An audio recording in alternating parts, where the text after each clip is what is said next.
Nunca pensé que el peor golpe de mi matrimonio iba a llegar enfrente de toda su familia, y mucho menos el Día de la Madre. Todavía escucho el sonido del plato rompiéndose contra el piso antes del silencio. Ese silencio horrible. Pesado. Como si todos hubieran decidido al mismo tiempo fingir que no pasó nada. Y luego, su mano. Ni siquiera fue el dolor lo que más me destruyó. Fue mirar alrededor y ver a su mamá acomodándose el collar, tomando vino, y diciendo con una calma enfermiza: «Ay, no hagas drama delante de los niños». Yo me quedé congelada. Mis hijos también. Mi hija menor me miró con los ojos llenos de lágrimas y preguntó bajito si nos íbamos a casa. Y ahí entendí algo que me partió el alma: si me quedaba sentada un minuto más en esa mesa, les iba a enseñar que una mujer tiene que aguantar humillaciones para mantener una familia unida. Así que me levanté. Sin gritar. Sin romper nada. Sin decirle una sola palabra a mi marido. Agarré a los niños, sus mochilas, mi cartera, y me fui caminando mientras atrás seguían poniendo música como si nada hubiera pasado. Ni uno de ellos me siguió. Ni uno. En el auto mis manos temblaban tanto que apenas podía meter la llave. Mi hijo mayor me preguntó si papá estaba enojado conmigo. Imagínense lo rota que me sentí escuchando eso. Le dije que no. Le dije que los adultos a veces hacen cosas malas y después intentan justificarlas. Pero por dentro yo estaba destruida. Porque esa no era la primera vez que él me humillaba.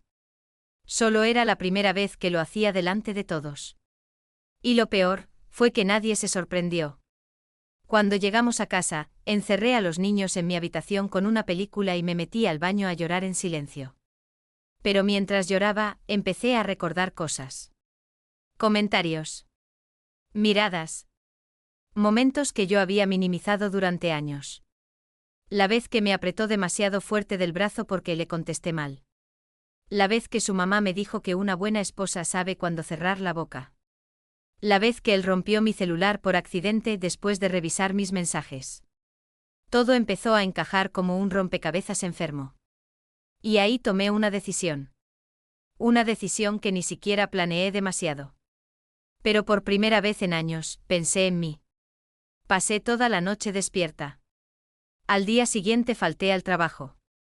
Llevé a los niños al colegio como si todo estuviera normal y después manejé directamente al banco. Saqué la mitad exacta de nuestra cuenta conjunta. No más. No menos. Después fui a hablar con alguien que llevaba meses diciéndome que si algún día necesitaba ayuda, solo tenía que llamar. Mi hermano. Cuando le mostré mi cara, no me dejó ni terminar de hablar. Solo me abrazó fuerte y me dijo: «Decime qué necesitas y lo hacemos hoy». Ese mismo día cambiamos todas las cerraduras de la casa. Todas. Y mientras los cerrajeros trabajaban, mi teléfono explotaba de mensajes. Primero mi suegra. «Estás exagerando». Después su hermana. «Él estaba nervioso, vos también lo provocaste». Y finalmente él. Solo un audio. 30 segundos. 30 segundos donde ni siquiera pidió perdón. Solo decía que yo lo había hecho quedar como un monstruo delante de todos. Ahí entendí que seguía sin comprender lo que había hecho. O peor. Que sí lo entendía, y no le importaba. 2 días después, cerca de las 9 de la noche, escuché golpes en la puerta. Fuertes. Desesperados. Mi hijo se asustó y corrió hacia mí. Y después escuché su voz gritando desde afuera. «¿Qué mierda hiciste con la cerradura? Abrime ahora mismo». Yo respiré hondo. Porque por primera vez en muchos años. Él estaba afuera. Y yo ya no tenía miedo, él seguía golpeando la puerta. Cada vez más fuerte. Como si el volumen de los golpes pudiera devolverle el control que acababa de perder. Mi hijo estaba abrazado a mi cintura. Temblaba. Yo le tapé los oídos y le dije que fuera a la habitación con su hermana. Pero él no quería dejarme sola. Y eso me destruyó por dentro. Porque un niño de 8 años no debería sentir que tiene que proteger a su mamá. Escuché a mi marido patear algo afuera. Después gritó mi nombre otra vez. Dijo que estaba haciendo una locura. Dijo que esa casa también era suya. Dijo que yo no tenía derecho. Y después vino lo peor. Su tono cambió. De golpe empezó a sonar tranquilo. Casi dulce. Esa voz falsa que usaba cada vez que quería manipularme. Me dijo que abriera. Que podíamos hablar. Que los niños estaban asustados por mi culpa. Siempre hacía eso. Convertirme a mí en la responsable de sus explosiones. Pero esta vez no. Esta vez algo dentro de mí ya se había roto para siempre. Agarré el teléfono y llamé a la policía. Cuando escuchó que estaba hablando con emergencias, explotó. Empezó a insultarme desde afuera. Dijo que yo era una basura. Que le estaba arruinando la vida. Que después no llorara cuando los niños crecieran odiándome. Y justo ahí, mi hija salió del cuarto. Descalza. Con los ojos rojos de llorar. Y me preguntó algo que todavía me persigue. Me dijo bajito. ¿Papá también te grita cuando nosotros dormimos? Sentí un frío horrible recorrerme el cuerpo. Porque entendí que ella sabía más de lo que yo imaginaba. Muchísimo más. La policía llegó 10 minutos después. Pero para mí parecieron horas. Cuando los agentes tocaron la puerta, él cambió otra vez. De inmediato. Como un actor. Empezó a decir que solo quería entrar a su casa. Que yo estaba emocionalmente inestable. Que seguro alguien me estaba metiendo ideas en la cabeza. Uno de los policías me miró la mejilla. Todavía tenía una marca tenue. No muy visible. Pero estaba. Me preguntó si quería denunciarlo. Y ahí dudé. No porque no quisiera. Sino porque me aterraba lo que venía después. Él me miraba desde atrás de los policías con una sonrisa mínima. Casi invisible. Esa sonrisa que decía, no te vas a atrever. Pero entonces mi hija volvió a agarrarme la mano. Y yo dije que sí. Nunca voy a olvidar la cara de mi suegra cuando se enteró. Porque claro. A la mañana siguiente apareció en mi casa. Gritando desde la vereda como si ella fuera la víctima. Decía que yo estaba destruyendo a la familia. Que un hombre puede equivocarse una vez. Que las mujeres inteligentes saben perdonar. Mi hermano salió antes que yo. Le dijo que se fuera inmediatamente. Ella respondió algo asqueroso. Dijo que yo siempre había sido demasiado sensible. Que desde el principio supo que no era suficiente para su hijo. Y ahí mi hermano perdió la paciencia. Le dijo algo que nadie en esa familia se había atrevido a decirle jamás. Le dijo que había criado a un abusador. Ella se quedó callada 2 segundos. Solo 2. Después empezó a llorar. Pero no de dolor. No. Era rabia. Rabia porque por primera vez nadie le estaba dando la razón. Esa tarde revisé el teléfono viejo de mi marido. Uno que había dejado guardado en el garaje hace meses. Y encontré algo que me revolvió el estómago. Mensajes con su madre. Decenas. Cientos. Conversaciones enteras hablando de mí. Burlándose de mí. Criticando cómo criaba a mis hijos. Cómo cocinaba. Cómo me vestía. Pero hubo un mensaje que me dejó helada. Era de hacía casi un año. Él le había contado que una noche me empujó contra la pared durante una discusión. ¿Y saben qué respondió ella? Mientras no deje marcas, no seas idiota. Tuve que sentarme porque me faltaba el aire. Ahí entendí que esto venía de generaciones. Que esa mujer no había criado a un hombre violento por accidente. Lo había protegido toda la vida. Y entonces descubrí algo todavía peor. Había otra mujer. No una aventura reciente. Llevaban meses. Tal vez más de un año. Lo descubrí por unas transferencias raras desde nuestra cuenta conjunta. Pequeñas cantidades. Restaurantes. Hoteles.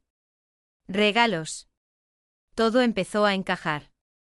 Sus horas extra. Sus cambios de humor. Las veces que llegaba oliendo a perfume que no era mío.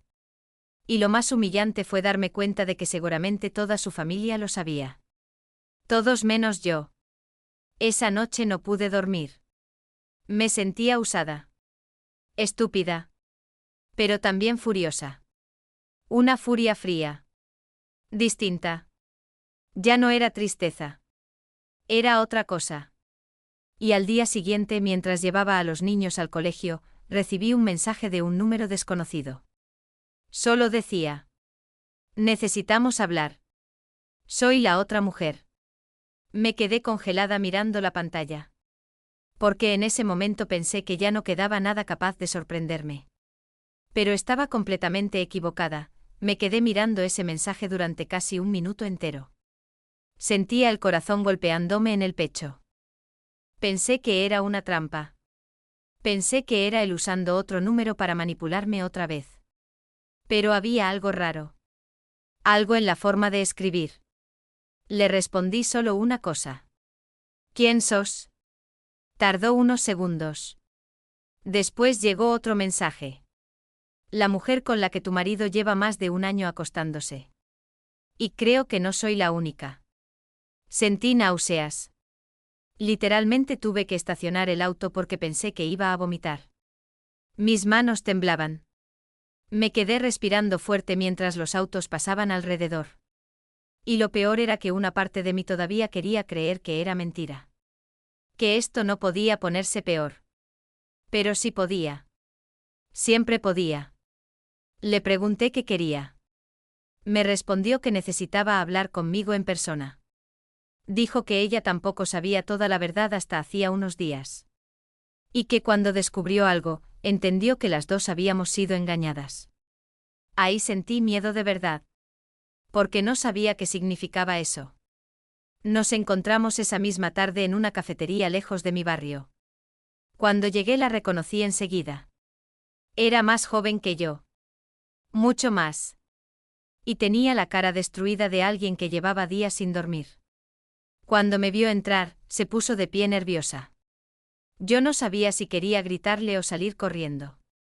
Pero entonces ella dijo algo que me dejó paralizada. Me dijo: yo no sabía que él seguía viviendo con vos. El piso casi desapareció debajo de mis pies. Me senté lentamente. Ella empezó a mostrarme mensajes. Fotos. Reservas de hoteles. Conversaciones donde él decía que estaba separado desde hacía más de 2 años. Que yo era una ex obsesionada que no aceptaba el divorcio. Incluso le había mostrado una foto mía diciendo que yo tenía problemas mentales. Yo escuchaba todo en silencio. Sentía el cuerpo entumecido. Ella lloraba mientras hablaba. Me dijo que al principio él era perfecto. Atento. Dulce. Protector. Exactamente igual que conmigo cuando nos conocimos. Pero después empezaron los cambios. Los celos. El control. Las explosiones. Y entonces me mostró algo que me heló la sangre. Un moretón en su brazo. Viejo. Amarillo ya. Me dijo que él se lo hizo cuando ella encontró mensajes de otra mujer en su celular. Otra mujer. Ni siquiera era solo ella. Ese hombre llevaba una doble vida mientras yo intentaba salvar nuestro matrimonio y proteger a nuestros hijos. Pero todavía faltaba lo peor. Porque después ella sacó un sobre marrón de su bolso. Me dijo: esto fue lo que me hizo contactarte. Adentro había documentos bancarios. Estados de cuenta. Y varios préstamos. A mi nombre. Mi respiración se cortó. Revisé los papeles una y otra vez. Eran reales. Mi marido había pedido préstamos usando mi información. Algunos hacía meses. Otros hacía años. Miles y miles de euros desaparecidos. Dinero que yo jamás había visto. Dinero que seguramente usó para mantener sus mentiras. Sentí un vacío horrible en el estómago. Porque entendí que no solo me había engañado. Me estaba hundiendo económicamente también. Ella me contó que descubrió todo porque empezaron a llegar cobradores a su departamento buscándolo a él. Resulta que también le debía dinero a varias personas. Y había usado el nombre de ella en algunas compras. Estaba destruyendo la vida de cualquiera que se acercara demasiado. Cuando salí de esa cafetería ya no era la misma persona. Ya no estaba llorando por un matrimonio roto. Ahora estaba furiosa. Fría. Clara. Esa noche llamé a un abogado. Uno especializado en violencia doméstica y fraude financiero. Le conté todo. Absolutamente todo. Hubo un silencio largo al otro lado de la línea. Después me dijo algo que me dejó helada. Me dijo que empezara a guardar cada prueba. Cada mensaje. Cada audio. Cada movimiento bancario. Porque hombres como él no se detienen cuando pierden el control. Escuchar eso me dio miedo. Pero también me despertó. Durante años había vivido reaccionando a sus emociones. Tratando de evitar sus explosiones. Caminando sobre vidrio dentro de mi propia casa. Y de golpe entendí algo terrible. Nunca importó cuánto me esforzara. Él siempre iba a encontrar una razón para castigarme. Esa misma madrugada escuché ruidos afuera de la casa. Eran casi las 2. Miré por la ventana despacio. Y ahí estaba él. Sentado dentro de su auto frente a la casa. En la oscuridad. Sin moverse. Solo mirando hacia las ventanas. Sentí el terror subir por mi espalda. Cerré todas las cortinas. Revisé que las puertas estuvieran con llave otra vez. Mi hijo se despertó porque escuchó mis pasos. Me preguntó si papá había vuelto. Y cuando le dije que sí, hizo algo que me rompió el corazón. Me dijo: «No le abras, por favor». Un niño de 8 años. Rogándome que no dejara entrar a su propio padre. Ahí entendí que mis hijos habían vivido aterrados mucho más tiempo del que yo quería admitir. A la mañana siguiente encontré flores frente a la puerta. Rosas blancas. Mis favoritas.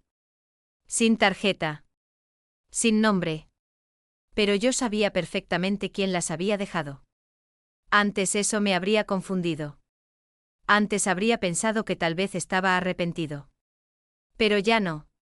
Porque ahora conocía el patrón. Primero te destruyen. Después lloran. Después prometen cambiar. Y cuando volvés a confiar, te destruyen peor. Tiré las flores a la basura. Y justo cuando cerré la tapa del contenedor, vi un auto estacionarse lentamente frente a mi casa. Era mi suegra. Bajó del auto con lentes oscuros y una carpeta en la mano. Caminó hacia mí despacio. Y por primera vez desde que la conocía, estaba sonriendo. Pero no era una sonrisa normal. Era la sonrisa de alguien que cree que ya ganó. Y cuando habló entendí por qué. Me dijo: «Si seguís adelante con esto, tus hijos van a descubrir quién sos realmente». La miré sin entender. Ella seguía sonriendo. Tranquila. Como si estuviera disfrutando cada segundo. Levantó la carpeta lentamente y me dijo que tal vez era momento de dejar de jugar a la víctima. Yo sentí un escalofrío horrible. Porque de golpe entendí que esa mujer había venido preparada. Le pregunté qué quería. Me respondió que hablar como adultas. Después agregó algo que me dio ganas de vomitar. Me dijo que las madres tienen que sacrificarse por sus familias. Incluso cuando los hombres cometen errores. Errores. Así llamó a todo lo que su hijo había hecho. A los golpes. A las mentiras. A las infidelidades. A los préstamos. A los años de manipulación. Todo reducido a errores. Me extendió la carpeta. No quería tocarla. Pero lo hice. Adentro había impresiones de conversaciones viejas. Publicaciones mías. Fotos. Cosas completamente normales. Pero organizadas de una forma enfermiza. Como si estuvieran construyendo un caso contra mí. Y entonces llegué a una hoja que me dejó helada. Era un informe psicológico. Con mi nombre. Sentí que me faltaba el aire. Lo leí rápido. Decía que yo tenía problemas de estabilidad emocional. Episodios de ira. Conductas paranoicas. Levanté la vista enseguida. Le pregunté qué mierda era eso. Y esa mujer tuvo el descaro de sonreír otra vez. Me dijo que mi marido había consultado a un abogado hacía meses. Por si algún día las cosas se ponían feas. Ahí entendí todo. Él llevaba tiempo preparándose. Muchísimo tiempo. Mientras yo intentaba salvar el matrimonio, él estaba construyendo una versión de mí donde yo era la loca. La inestable. La mala madre. Sentí las piernas débiles. Pero no frente a ella. No iba a darle ese gusto. Cerré la carpeta y se la devolví. Le dije que se fuera de mi casa. Pero antes de subir a su auto, soltó la bomba que casi me destruye. Me dijo: si mi hijo pierde a sus hijos, vos tampoco te los quedás. Después se fue. Me quedé parada en la vereda sintiendo el corazón en la garganta. Entré a la casa temblando. Mi hermano estaba en la cocina y supo al instante que algo había pasado. Cuando le mostré los papeles, explotó. Empezó a decir que eran unos enfermos. Que todo estaba planeado. Y sí. Lo estaba. Porque cuanto más pensaba en todo, más piezas encajaban. Las veces que él insistía en grabarme cuando discutíamos. Las veces que me provocaba hasta hacerme llorar y después sacaba el teléfono. Las veces que me preguntaba si estaba tomando algo para los nervios delante de otras personas. Todo era parte del mismo juego. Querían destruir mi credibilidad antes de que yo hablara. Esa noche casi no dormí. Me sentía atrapada. Pero al mismo tiempo algo dentro de mí se endureció. Porque si ellos estaban dispuestos a jugar así de sucio, yo iba a dejar de sentir culpa por defenderme. Al día siguiente fui directamente al abogado con toda la carpeta. Él revisó todo en silencio. Y cuanto más avanzaba, más serio se ponía. Después me preguntó algo que me congeló la sangre. Me preguntó si alguna vez había estado internada. Le dije que no. Nunca. Entonces me mostró un documento específico. Era una solicitud. Una solicitud para evaluación psiquiátrica firmada por mi marido. De hacía 3 meses. 3 meses. Ese hombre ya estaba intentando preparar el terreno para quitarme a mis hijos mucho antes de golpearme delante de su familia. Tuve que salir de la oficina porque me faltaba el aire. Me apoyé contra la pared del pasillo intentando no llorar. Pero no era tristeza. Era shock. Era la sensación horrible de descubrir que la persona con la que compartiste tu vida llevaba años viéndote como un enemigo. Cuando volví a entrar, el abogado me dijo algo importante. Me dijo que justamente por haberse adelantado tanto, habían cometido errores. Muchos. Porque había inconsistencias. Fechas que no cuadraban. Informes sospechosos. Y sobre todo, pruebas de violencia de parte de él. Me explicó que si seguíamos el camino correcto, todo podía explotarles en la cara. Por primera vez en días sentí un poquito de alivio. Pero duró muy poco. Porque esa misma tarde recibí una llamada del colegio de mis hijos. La voz de la directora sonaba rara. Tensa. Me preguntó si podía acercarme urgente. Sentí el cuerpo helado. Pensé que les había pasado algo a los niños. Manejé como loca hasta allá. Cuando llegué vi el auto de mi marido estacionado afuera. Y sentí terror. Entré corriendo.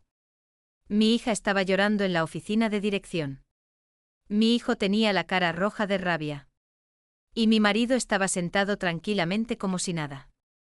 Cuando me vio entrar, sonrió apenas. Esa sonrisa falsa. Controlada. La directora me explicó que él había ido a buscar a los niños antes de horario. Pero había un problema. Existía una restricción temporal mientras avanzaba la denuncia. Él empezó a hablar enseguida. Dijo que yo estaba manipulando a los niños.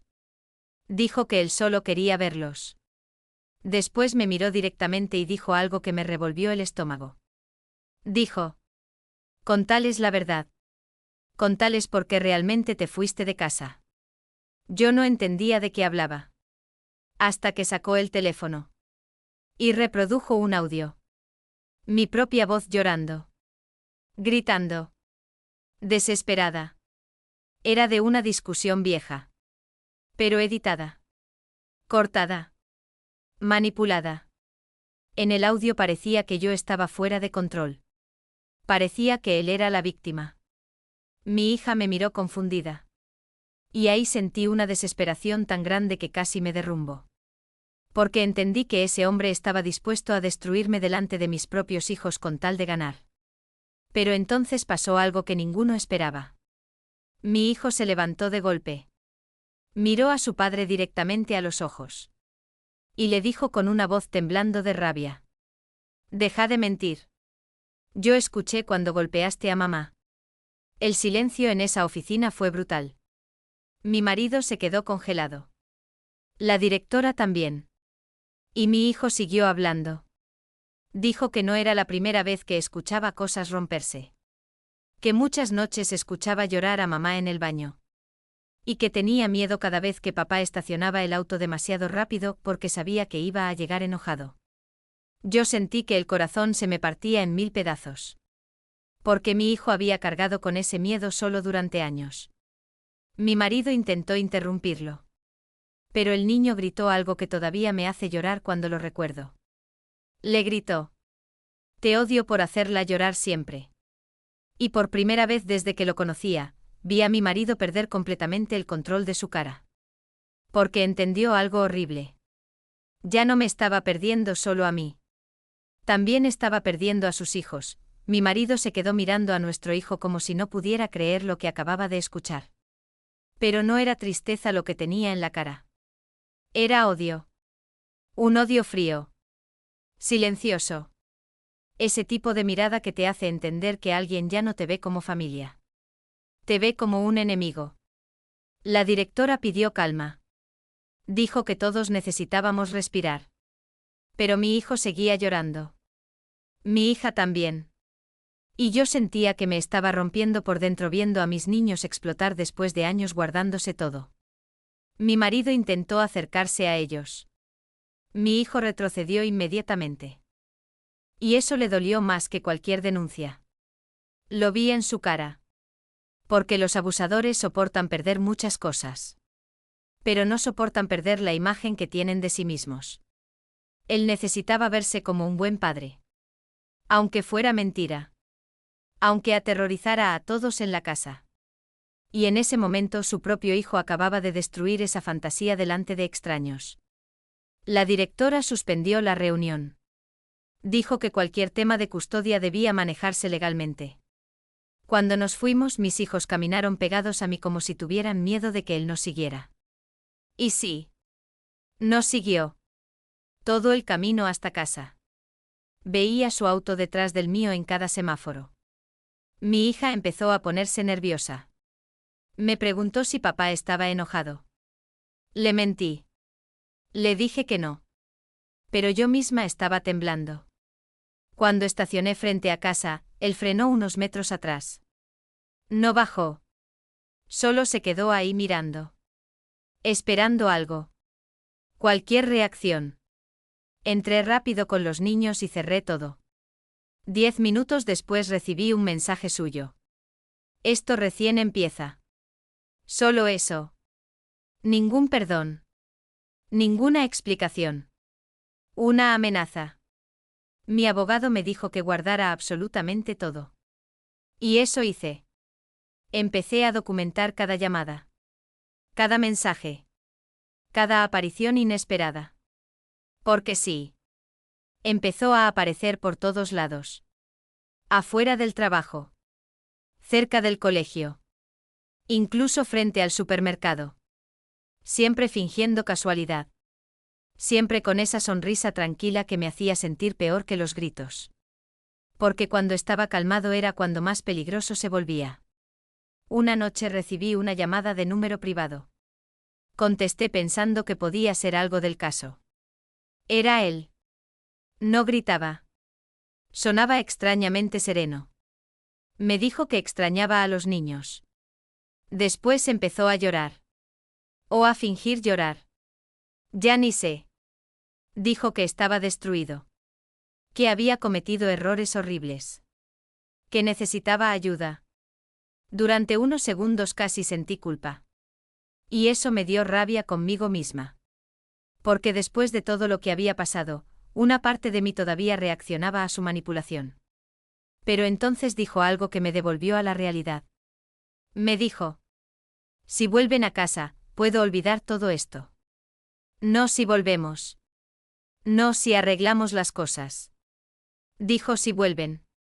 Como si nosotros fuéramos objetos que simplemente tenían que regresar a su lugar. Le corté. Y a los pocos minutos empezó a mandar fotos. Fotos de cuando éramos felices.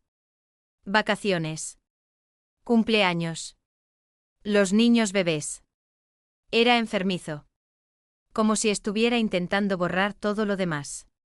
Como si los golpes desaparecieran solo porque alguna vez hubo sonrisas. Esa noche me senté sola en la cocina mirando esas fotos. Y lloré. Pero no por él. Lloré por mí. Por la mujer que fui. Por la cantidad de veces que me convencí de que el amor podía arreglar violencia. Y entonces pasó algo inesperado. Mi hija se acercó despacito y se sentó al lado mío. Miró las fotos conmigo en silencio. Después señaló una donde yo aparecía sonriendo en la playa. Y me dijo algo que me destruyó. Ahí todavía no estabas triste. Sentí que me arrancaban el aire. Porque una nena tan pequeña ya había aprendido a reconocer el dolor en la cara de su mamá.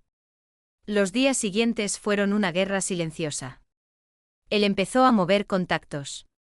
Amigos en común dejaron de hablarme. Algunas madres del colegio empezaron a mirarme raro. Escuché rumores. Que yo estaba inestable. Que exageré la situación. Que inventé violencia para quedarme con la casa.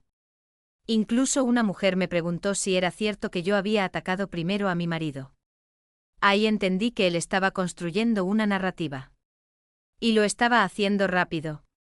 Pero cometió un error enorme. Porque mientras él hablaba demasiado, la otra mujer volvió a contactarme. Y esta vez no estaba sola. Resulta que había encontrado a otra más. Otra mujer con la que él había estado saliendo al mismo tiempo. Cuando las conocí sentí que estaba viviendo una pesadilla absurda. Las tres teníamos historias casi idénticas. Las mismas mentiras. Las mismas frases. Los mismos regalos. Incluso el mismo restaurante favorito donde las llevaba para celebrar momentos especiales. Era como descubrir que tu vida entera había sido un guión repetido. Pero una de ellas dijo algo que cambió todo. Contó que él una vez se emborrachó y empezó a hablar de dinero. Dijo que pronto iba a sacarle todo a su esposa. Que llevaba años preparándose para quedarse con la casa y los niños. Yo sentí hielo en el cuerpo. Porque ya no sonaba como un hombre fuera de control. Sonaba calculado. Planeado. Y entonces esa mujer recordó algo más. Dijo que una noche él recibió una llamada y se puso muy nervioso. Después dijo una frase exacta que ella nunca olvidó. Si ella encuentra lo de la empresa, estamos muertos. La empresa. Levanté la cabeza enseguida. Porque mi marido tenía un pequeño negocio familiar con su madre. Siempre manejaron las cuentas entre ellos. Nunca me dejaban involucrarme demasiado. Decían que era complicado. Esa misma noche revisé viejos archivos que tenía guardados en una caja del garaje. Facturas. Papeles. Contratos. Y encontré algo rarísimo. Transferencias enormes hechas desde la empresa a cuentas personales. Durante años. Cantidades absurdas. Algunas justo después de préstamos a mi nombre. Mi respiración empezó a acelerarse. Porque de golpe entendí algo mucho más grande. Tal vez no solo me estaban manipulando. Tal vez llevaban años usando mi identidad para esconder dinero. Al día siguiente llevé todo al abogado. Cuando vio los documentos, cambió completamente la expresión. Me preguntó dónde había conseguido eso. Le conté. Y entonces dijo una frase que todavía recuerdo perfectamente. Tu marido ya no tiene solo un problema familiar. Tiene un problema criminal. Sentí miedo. Muchísimo miedo. Porque entendí que cuando alguien tiene tanto para perder, puede volverse todavía más peligroso. Y esa misma noche confirmé que él ya sabía que yo había descubierto algo. Porque regresé a casa y encontré la puerta de atrás abierta. No forzada. Abierta. Entré despacio sintiendo el corazón explotarme en el pecho. Todo parecía normal. Demasiado normal. Hasta que vi la cocina. Sobre la mesa había una sola cosa. Una foto mía durmiendo. Sacada desde la ventana de mi habitación. Recentísima. Y atrás de la foto había una frase escrita con su letra. Nunca vas a poder esconderte de mí. Me quedé congelada mirando esa foto. Sentía las piernas débiles. Las manos heladas. Porque esa imagen significaba una sola cosa. Él había estado observando la casa.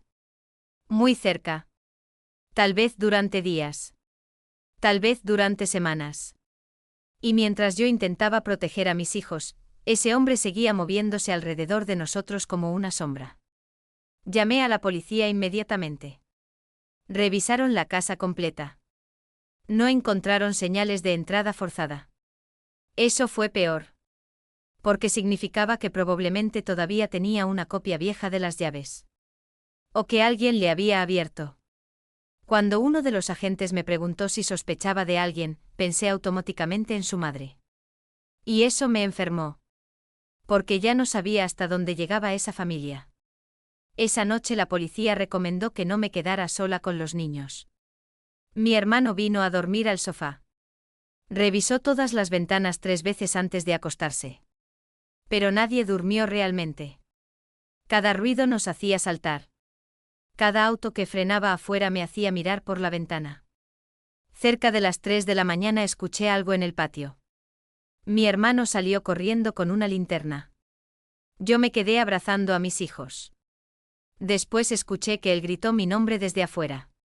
Cuando salí, lo vi mirando hacia el fondo del jardín. Había huellas. Huellas frescas bajo la ventana de mi habitación. Sentí que me faltaba el aire otra vez. Mi hija empezó a llorar apenas escuchó la palabra patio. Decía que quería irse de la casa. Y en ese momento entendí que ya no era solo mi seguridad. Mis hijos estaban viviendo aterrados. A la mañana siguiente instalamos cámaras. Alarmas. Luces con sensor. La casa parecía una fortaleza. Y aún así yo seguía sintiéndome observada. Mi abogado aceleró todo. Consiguió una orden de alejamiento temporal más estricta. Pero él seguía encontrando maneras de meterse en mi cabeza. Porque los abusadores entienden algo muy bien. No siempre necesitan tocarte para destruirte. A veces alcanza con hacerte sentir que nunca estás a salvo. 2 días después recibí otro golpe. Me llamaron del banco. Una cuenta nueva había sido abierta a mi nombre. Sentí que el mundo se detenía. Les expliqué que era fraude. Que mi marido probablemente estaba usando mis datos otra vez. Pero mientras hablaba con la empleada, empecé a notar algo raro en su tono. Estaba incómoda. Nerviosa. Finalmente me dijo que había una persona autorizada en la cuenta además de mí. Pregunté quién. Y casi se me cayó el teléfono cuando escuché el nombre de mi suegra. Esa mujer estaba metida hasta el cuello. Ya no había dudas. Durante años trabajaron juntos. Usaban mi identidad. Mis datos. Mi firma. Y seguramente pensaban que yo nunca iba a revisar nada porque estaba demasiado ocupada sobreviviendo emocionalmente. Mi abogado prácticamente explotó cuando le conté. Dijo que eso cambiaba todo. Ya no era solo un divorcio complicado. Era fraude financiero organizado. Y lo peor era que ellos todavía no sabían cuánto había descubierto yo realmente. Ahí fue cuando decidimos hacer algo arriesgado.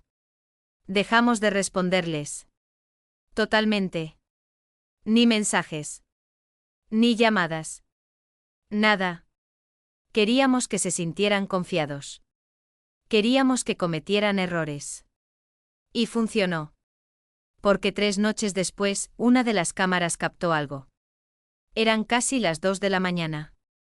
Mi marido apareció frente a la casa con capucha. Miró alrededor varias veces. Después se acercó lentamente al garaje. Pero no estaba solo. Cuando la segunda persona levantó la cara hacia la luz, sentí un escalofrío brutal. Era su madre. Los dos juntos. En mitad de la noche. Intentando entrar a mi casa. Ver esa imagen me revolvió el estómago. Porque parecía una escena enfermiza. Como si fueran socios en algo mucho más oscuro que un simple conflicto familiar. La policía revisó el vídeo. Y ahí notaron algo importante. Mi suegra estaba usando una llave. Una llave real. Eso significaba que había mentido cuando dijo que no tenía acceso a la casa. Y entonces pasó algo todavía más raro. Cuando los oficiales fueron a buscar a mi marido para interrogarlo sobre la violación de la orden, descubrieron que no estaba en su departamento. Ni en el trabajo. Ni en casa de su madre. Había desaparecido. Literalmente. Durante 2 días nadie supo dónde estaba. Y esos 2 días fueron los peores de mi vida. Porque el silencio daba más miedo que los gritos. Dormía con las luces prendidas. Revisaba las cámaras cada hora. Mi hijo empezó a tener pesadillas. Mi hija no quería separarse de mí ni para ir al baño. Y yo me odiaba por no haber salido antes de ese matrimonio. Porque ahora entendía que ellos habían crecido viendo miedo como algo normal. La segunda noche recibí una notificación de una de las cámaras del patio. Abrí la aplicación inmediatamente. Y ahí estaba él. Quieto. Parado en la oscuridad. Mirando directamente hacia la ventana del cuarto de mis hijos. Sentí el corazón detenerse. Llamé a la policía mientras veía la transmisión en vivo. Él no se movía. Solo miraba. Y entonces hizo algo que todavía me da escalofríos. Levantó lentamente una mano. Y sonrió a la cámara. Como si supiera perfectamente que yo lo estaba viendo. Después desapareció. La policía no logró atraparlo esa noche. Pero dejaron patrullas cerca de la casa. A la mañana siguiente pensé que nada podía empeorar. Me equivocaba. Porque cuando fui a abrir el correo, encontré un sobre sin remitente. Adentro había dibujos de mis hijos. Dibujos viejos. Sacados de la casa. Y una nota escrita a mano. Los niños necesitan a su papá. Deja de pelear. Ahí me quebré. Porque entendí que él había estado entrando a la casa mucho antes de que yo lo descubriera. Tal vez durante semanas. Tal vez mientras dormíamos. Mi hermano quería que nos fuéramos inmediatamente a otro lugar. Pero mi abogado dijo algo importante. Si escapábamos sin avisar legalmente, él podía usarlo después en mi contra. Así que tuvimos que quedarnos. Esperando. Vigilando. Viviendo como prisioneros dentro de nuestra propia casa. Y entonces llegó la llamada que cambió absolutamente todo. Era la otra mujer. Sonaba aterrada. Apenas podía hablar. Me dijo que alguien había entrado a su departamento. Que no robaron nada. Solo dejaron una cosa sobre la cama. Una foto de ella conmigo en la cafetería. Y abajo una frase. Las traidoras siempre pagan. Ahí entendí algo horrible. Él ya no estaba intentando recuperar a su familia. Ya no. Ahora solo quería castigar a cualquiera que le quitara el control. Esa noche entendí que no podíamos seguir esperando. Mi abogado movió todo rapidísimo. La policía finalmente consiguió una orden de arresto completa.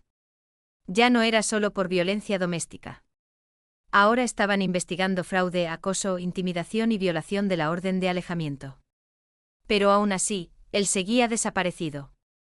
Y eso era lo más aterrador. Porque un hombre desesperado y acorralado puede hacer cualquier cosa. Decidimos sacar a los niños de casa por unos días. Mi hermano consiguió una cabaña pequeña fuera de la ciudad. Nada lujoso. Pero segura. O eso pensábamos. El primer día ahí fue la primera vez en semanas que vi a mis hijos respirar tranquilos. Mi hija volvió a reírse viendo caricaturas. Mi hijo jugó fútbol afuera con mi hermano. Y yo me senté sola en el porche sintiendo algo raro. Paz. Una paz pequeña. Frágil. Pero real. Pensé que tal vez lo peor ya había pasado. Pensé mal. Porque esa misma noche, cerca de las 11, recibí una notificación del banco. Otra transferencia. Intentaron vaciar una cuenta vieja que yo ni recordaba. Pero esta vez cometieron un error enorme. La transferencia activó una alerta automática con ubicación. Mi abogado llamó inmediatamente a la policía. Y por fin encontraron dónde estaba. En una casa vieja que pertenecía a un tío suyo. A 40 minutos de nosotros. Cuando la policía llegó, él intentó escapar por atrás. Pero lo atraparon. Y según el informe, estaba completamente fuera de control. Gritaba que todos lo habían traicionado.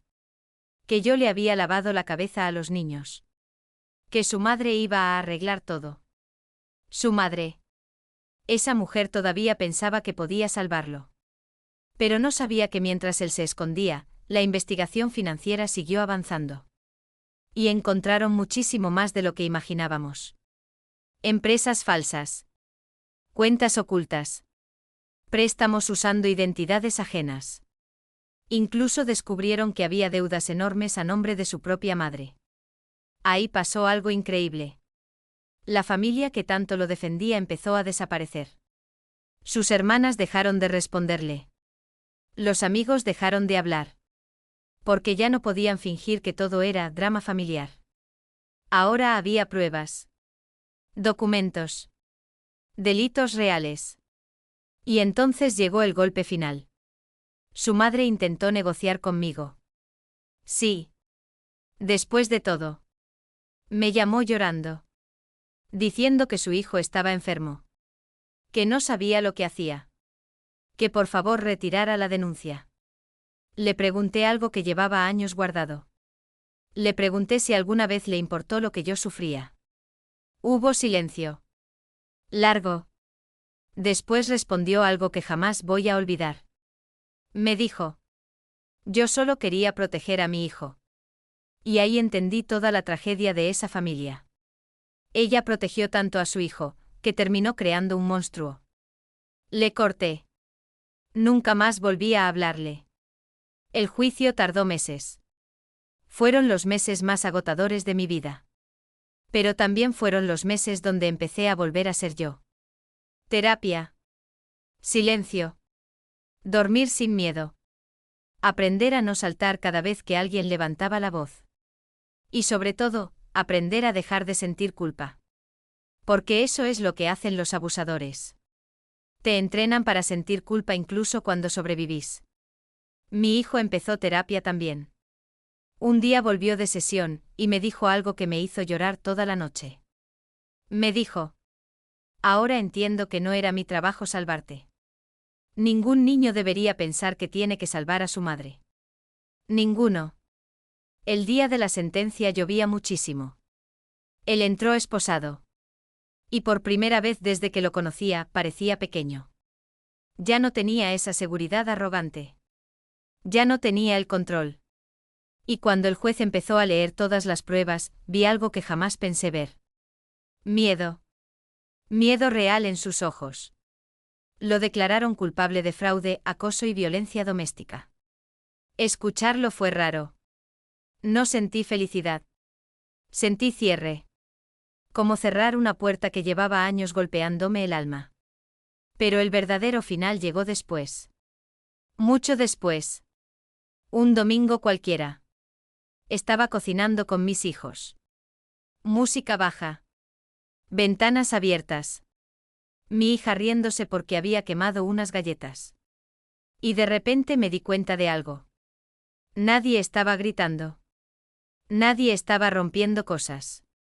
Nadie estaba caminando sobre miedo. Era una casa normal. Tranquila. Segura. Y entonces entendí la venganza más grande de todas. No fue denunciarlo. No fue verlo perder dinero o ir preso. No. La verdadera venganza fue algo mucho más simple. Sobreviví. Él pasó años intentando romperme. Convencerme de que yo no valía nada sin él. Que nadie me iba a creer. Que nunca podría escapar. Y al final, el que terminó solo fue él. Porque la noche que me golpeó delante de toda su familia, creyó que me estaba humillando. Pero sin saberlo, me dio el último empujón que necesitaba para dejar de tener miedo.